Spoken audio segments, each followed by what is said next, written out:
Hello everybody from day 5 of our landscape photography adventure here in Iceland. Today we're heading up into these high mountains behind me here to find a camp in a location that I've not visited before amongst rhyolite hills. So it's going to be a really exciting hike today. We'll be in that area for a couple of days of hopefully amazing landscape photography. So I hope you enjoy the video.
Made pretty steady progress this morning, and now we have the big ascent ahead of us. We're going somewhere up behind me here, not quite sure on the route we'll take. It does look a little bit tricky, the slopes are very uneven, so it'll be a tough ascent, but it is only 300 meters, so hopefully we'll get up there in plenty of time for lunch.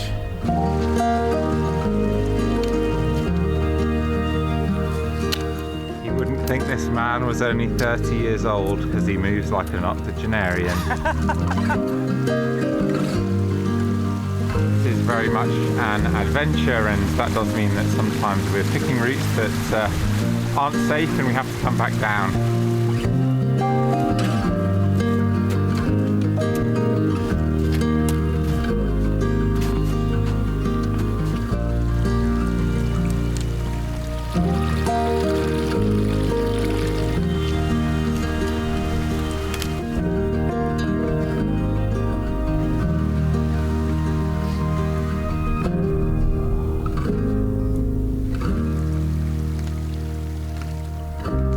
Pretty much at the top. Thank God for that, that was a fair shift. And now we get to see new landscapes. So here we go, the top of the mountain, and it has been hard work getting up here, but oh, that is a good view. I think we're heading out that way over the ice cap.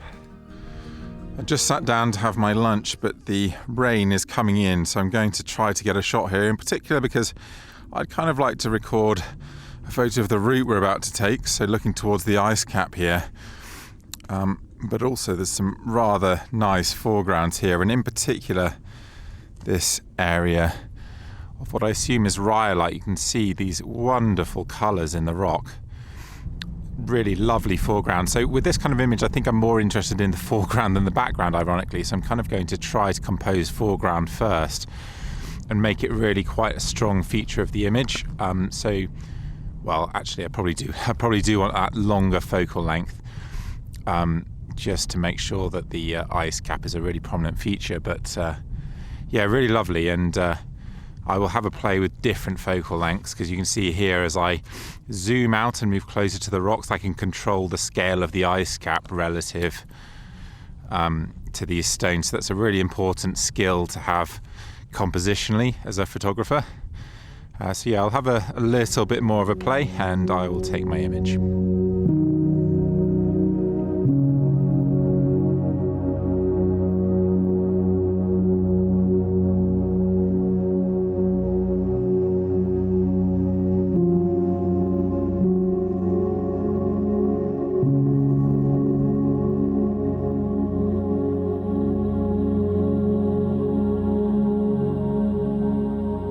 Here's another wonderful section of rocks, and you might notice this rather colourful one out on the left. I think as beautiful as it is, it does have very, very rich colours.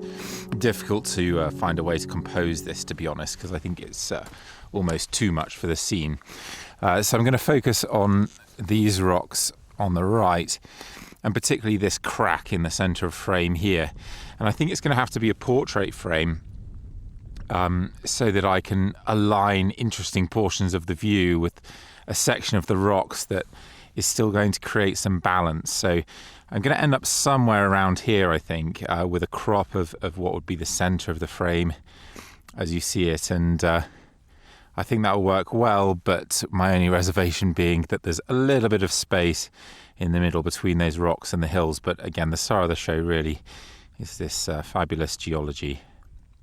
I found the framing that I like, and I'll show you the finished photo in a second, but before I do, I've just put my K's polarizer on, and because these rocks are planar, particularly the rock towards the top right, you can see the polarizer actually cuts through a subtle reflection. So I'm just rotating the polarizer as you see it here, and that does help to bring out the colour in the rock. So I'm always trying to think about whether a polarizer might help to improve my images. So I'm ready to take the image. We're 1/15 of a second, f11, ISO 100, and focusing on the near foreground with a focus stack set up. So I press the shutter once and it'll take about a dozen photos. And here is the result.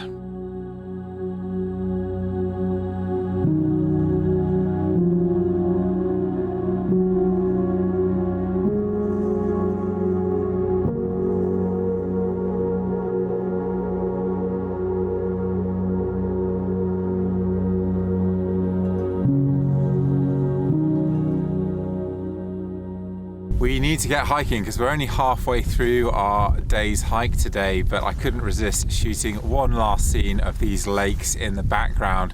And I've been wandering around this hill trying to find a foreground, an extra layer to add to the view, and I think this is the spot.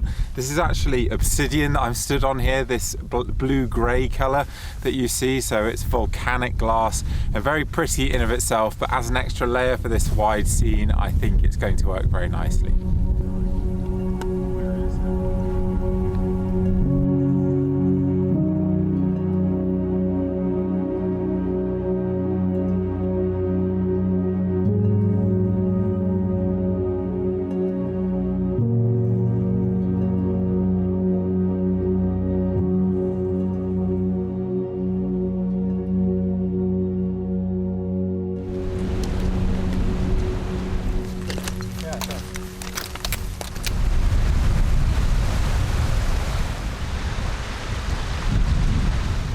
We're now walking on the melting glacier, and this does feel quite sad, I have to say. There's also a wild beauty to it that of course I'm going to try to capture, and I don't think I'm going to do anything cleverer than just stand here and take a photo, to be perfectly honest, because there's something chaotic and fascinating about this scene.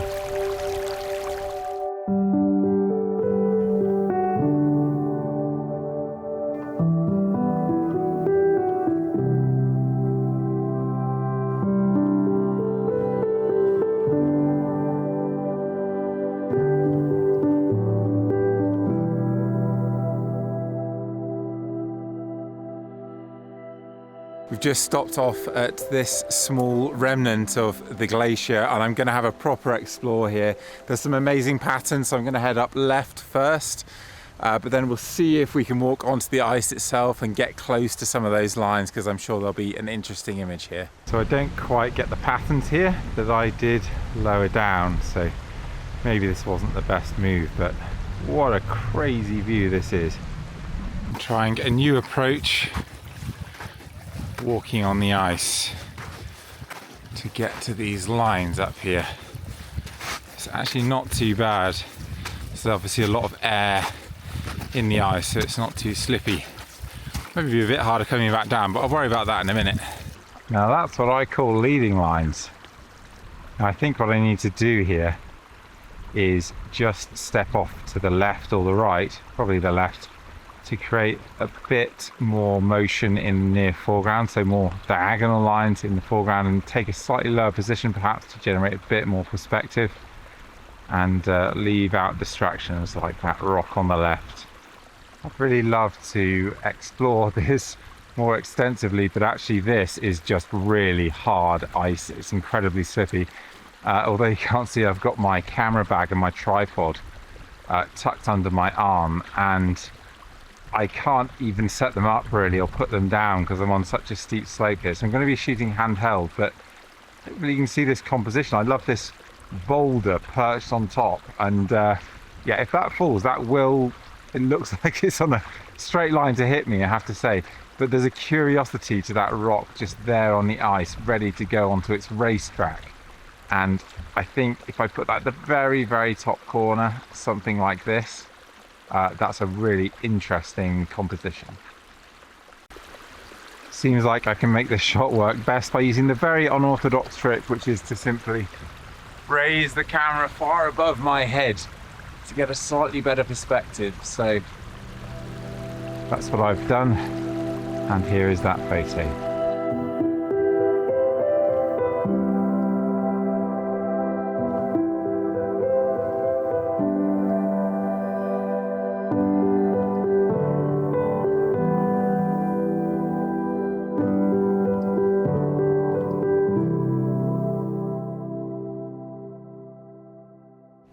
So a few of the guys are up on the glacier as well, and you can understand why. I mean, this is pretty wonderful up here. Unfortunately, they've promised not to sue me if they fall.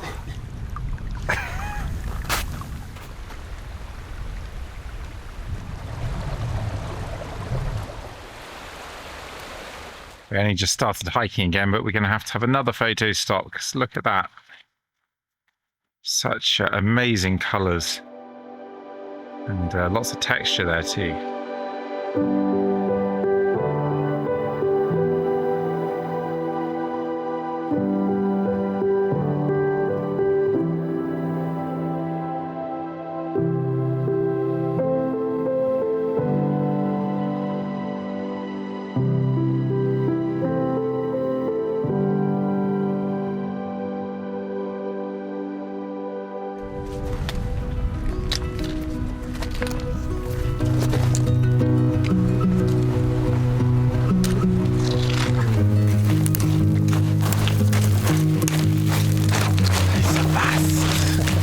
Going to have to detour this cleft. There's just masses of erosion on this hillside. So just dropping down 30 meters or so.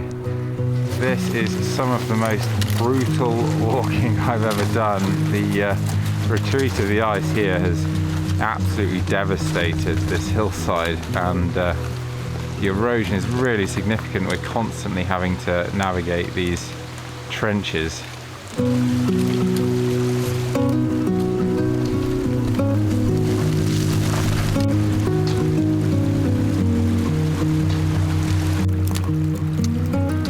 Seeming like the best idea at the moment, even though our GPS track does go in this direction, but this is pretty slippy stuff. It's, well, if you follow these tracks, it's kind of okay, but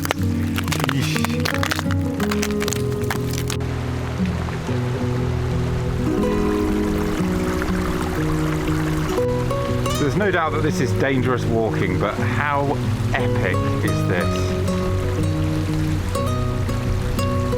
Just a landscape like nowhere else.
survive, Pat.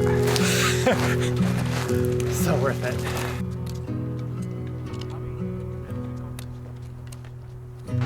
Iceland doing its otherworldly things again here. Lovely. Rounded shapes.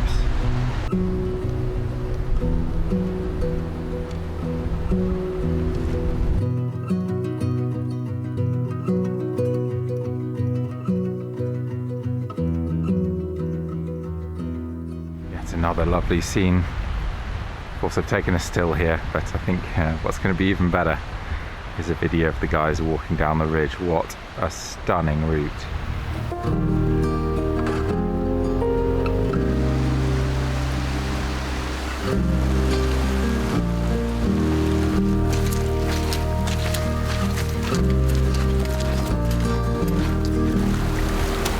Yes, Alfonso!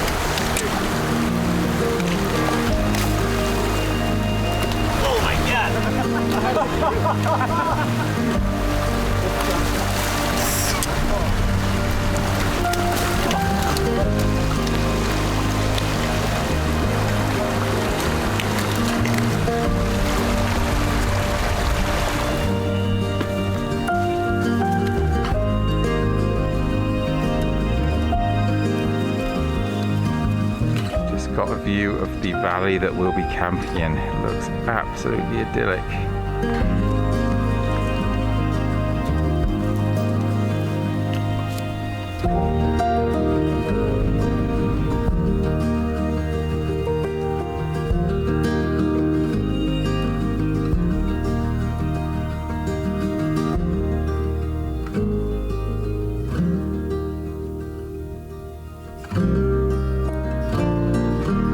Look at that! How beautiful is that waterfall? It's a very simple thing to photograph, but how gorgeous is that?